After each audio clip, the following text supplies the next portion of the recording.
and shapely figure. Even with a face similar to Astrid's, she still looks stunning.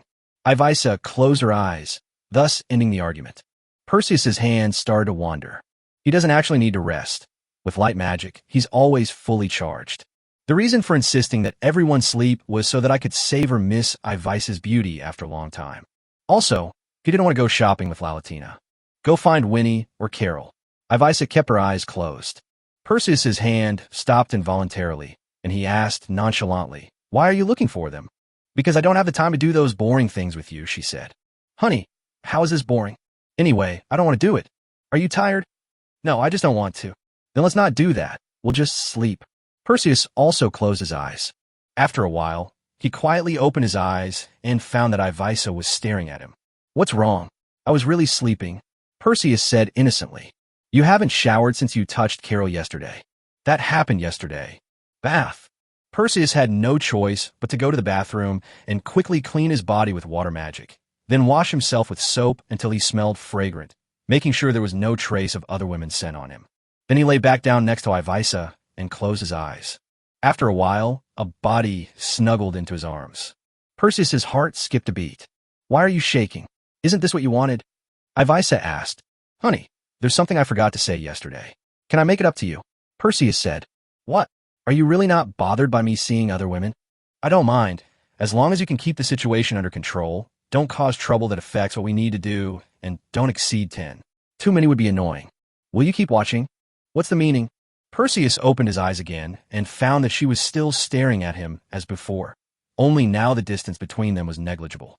Although her face had changed, her eyes were still captivating. A sudden glance from them almost made him swoon. "Would you be willing to add your name to these 10 women?" Perseus asked in a different phrasing. "This is much more straightforward. Are you confessing your feelings to me?" She was even more direct. Moreover, she had a cold and aloof demeanor, showing none of the shyness a normal girl would have when faced with a confession. In fact, normal girls don't shy away from every confession of love. If the person confessing their feelings isn't someone they like, they'll treat them coldly. Thinking of this, Perseus felt a chill in his heart. "Yes," Perseus replied nonchalantly.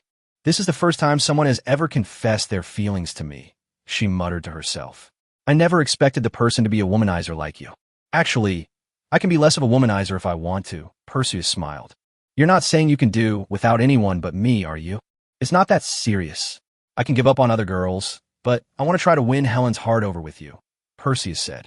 "After all, we're already in that kind of relationship, and I have to be responsible for her to the end. You and Winnie and Carol aren't in that kind of relationship. You don't want to take responsibility for them. From the very beginning, the relationship between these two people and me was one where I didn't have to take any responsibility. I don't know if it's just my imagination, but Ivaisa's gaze has become dazzling. But that's the truth. You don't need to make this sacrifice. I'm not the kind of woman who nitpicks," she said. Perseus was startled. Could it be?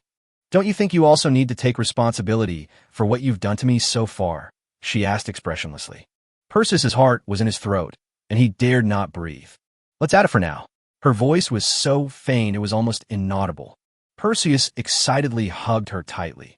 After all, she was in his arms now, and it was just a matter of stretching out his arm to hug her. She agreed to be his woman. You have to understand that there are two completely different levels between making a claim on your own and getting the other party to acknowledge it. His little heart was pounding so hard it just wouldn't stop. "It's okay if you don't want to fuss over things now, but if you're ever unhappy in the future, you must tell me. Okay? I can really give up everything except Helen." He thought for a moment and said softly, "I think if anyone else heard you say that, they would have slapped you across the face. Baby, now that you're my woman, how about we take our relationship a little further?" In his arms, Ivaisa's body suddenly tensed. "Don't push your luck. How can being intimate with one's own woman be considered taking advantage? It's only natural, isn't it?" Perseus chuckled softly. "What do you think, Miss Juliet?" "Who is Miss Juliet?" she asked coldly. Wife. You're here, Luckily, he had closed the curtains and locked the door beforehand, so no one could disturb them now. Chapter 135 Paidler. The two have indeed become much closer. Unfortunately, whether she was too shy or still hadn't gotten over that hurdle in her heart, she couldn't allow him to go all the way in until the very end. But Perseus's exploration of her body did indeed regress. The level of day 1. That's already quite good. He fell asleep contentedly, holding the exhausted Ivisa in his arms. When the two woke up, it was already evening. The curtains weren't heavy, letting in a bit of twilight. The room was dark, and the atmosphere was very peaceful. I don't know who woke up first, but almost at the same time, they looked at each other in that peaceful atmosphere. Satisfied, Ivisa stared at him, somewhat embarrassed and annoyed. Perseus didn't say anything. He just gave her a quick kiss. Close your eyes. I need to get dressed, she said again. Perseus closed his eyes very gentlemanly. Whether she closes her nose or not doesn't really matter. Every inch of her skin is clearly imprinted in his heart, and just thinking about it makes him almost unable to control his nosebleed. But he didn't need to have a nosebleed. A nosebleed is actually an outpouring of emotions. When inner desires are too strong and have nowhere to be released, the nasal cavity, the most vulnerable part, will be the first to be damaged. He has a place to release himself. Those were Miss Juliet's delicate hands. Ivisa rushed to the bathroom after getting dressed, then quickly took off her clothes and rinsed her body with warm water, paying particular attention to washing her hands and stomach. Perseus sneaked over quietly, then brazenly entered the bathroom. Get out. Up. When the two came out dressed again, Perseus had already returned to the ceiling. Ivisa sat on the bed, her face cold and sulking. Perseus waited patiently for her anger to subside. He was overjoyed. Today's harvest far exceeded his expectations. However, sleeping on the ceiling was far too good for him. There was a knock on the door. Ivisa. Perseus, dinner's ready. Are you still sleeping? Ivisa got up and strode away, rushing to the door and then opening it to leave. Hey, honey, put me down first. Perseus was too late. After the door opened, Winnie glanced at Ivisa first, then peeked into the room. When she saw Perseus's unusual position, she was stunned for a moment, then burst into laughter. Ha ha, it's so noisy. If it weren't for not wanting to reveal his strength in front of her, Perseus would have liked to let her experience this feeling too. How can you eat like this?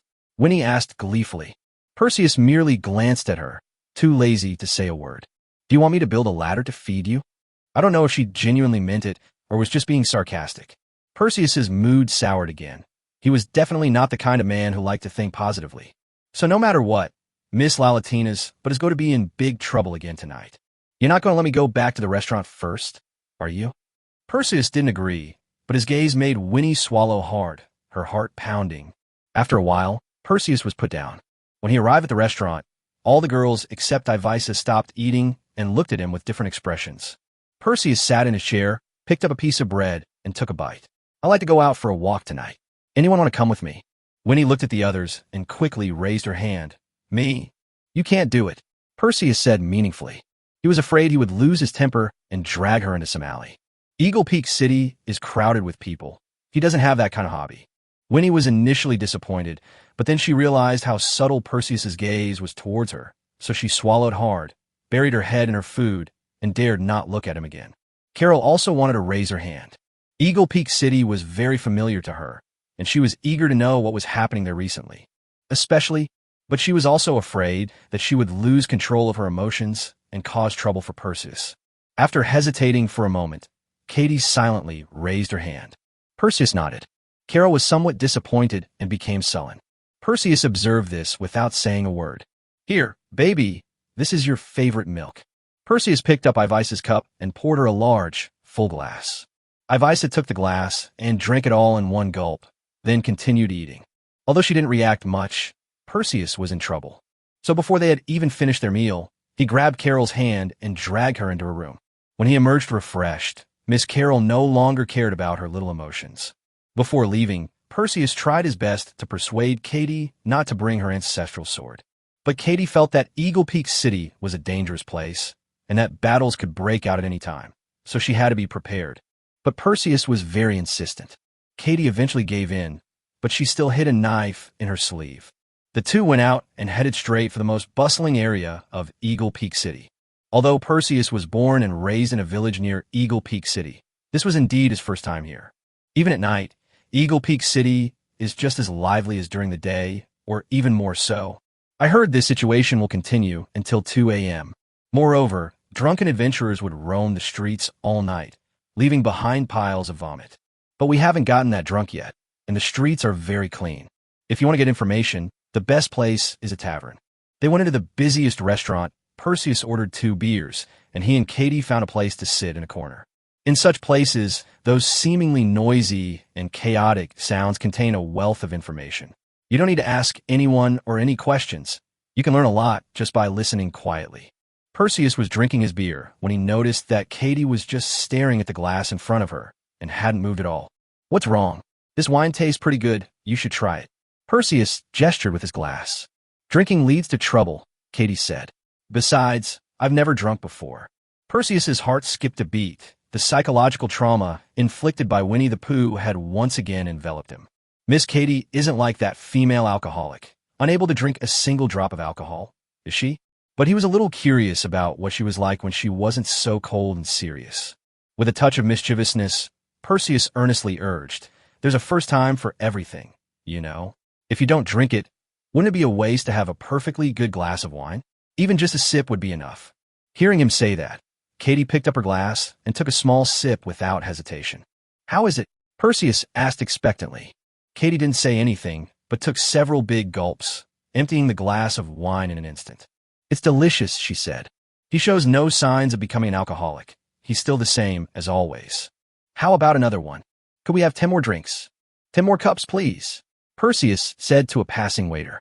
A customer glanced over, but didn't pay much attention. For many people here, 10 beers are just a mouthwash. However, after 10 cups, there were still 10 more to go, and the person drinking was such a seemingly frail young girl, which made them very worthy of their attention. Amid cheers from the crowd, Katie, standing on a stool, calmly finished the last drop of wine. The wine glasses on the table in front of him were piled up so high they were about to fall over. Just then, someone put their arm around Perseus's shoulder and asked, "Dude, is this your girlfriend?" "Yes." Perseus glanced at the man.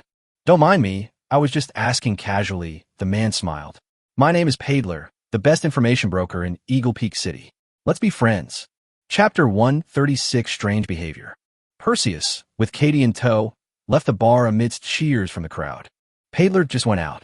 They met at a street corner and went to a fairly upscale restaurant together, where they booked a private room. Paidler doesn't seem like an intelligence broker. The general impression of information brokers is that they're disheveled, shifty-eyed, and sneaky guys. However, Paidler resembled a very dignified aristocrat. His outfit was clearly very expensive, and his hair was meticulously styled. Paired with his handsome face, he was ready to attend a noble lady's ball. "Chris." Perseus raised his glass in a toast. "What would Mr. Chris like to know?" Paidler asked with a smile. "I thought you would be more reserved." "There's no need for that." Paidler shook his head. "In our line of work, efficiency is key. After all, intelligence has a time limit. Some of it will quickly become outdated and turn into a bunch of useless nonsense, which won't fetch a good price." Perseus nodded, agreeing wholeheartedly. "I think." Paidler held up one finger. 100 gold coins. Perseus raised an eyebrow.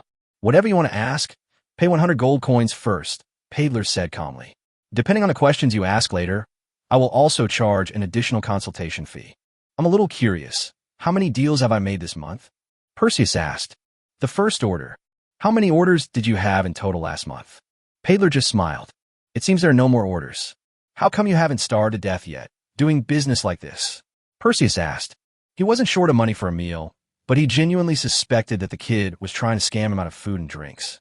Because there are still occasional discerning customers, but unfortunately, the vast majority are the petty and mediocre people. Paidler shook his head. "If I refuse you, wouldn't I become a mediocre person?" "No," Paidler said very seriously. Then he grabbed the large pork knuckle in front of him and took a big bite. "If someone is willing to treat me to a meal, they're not a mediocre person. Then you can eat it." Perseus watched him wolf down his food with great interest. At this point, Paidler no longer resembled a noble young master, but rather a starving ghost reincarnated. A large pork knuckle and a few sausages were devoured in no time. After finishing, he downed a large glass of beer, leaned back in his chair, rubbed his belly, and let out one satisfied burp after another. Then he unbuttoned a few buttons, freeing his stomach, and prepared to start a new round of battle. Perseus took all the plates over, preventing him from getting them. It wasn't that he was reluctant to part with the dishes, but rather that he was afraid the guy would stuff himself to death. Paidler, still savoring the food, let out another burp, his eyes still fixed on the meat on the plates. "Have you not eaten for days?"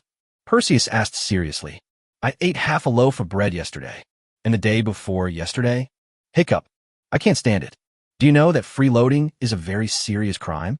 Perseus said, Don't let my gentle and easygoing appearance fool you. I can make you vomit up everything you ate. Then, can I throw up later? Paidler said expectantly. I haven't eaten this much in a long time. Perseus remained silent. He's really not sure now.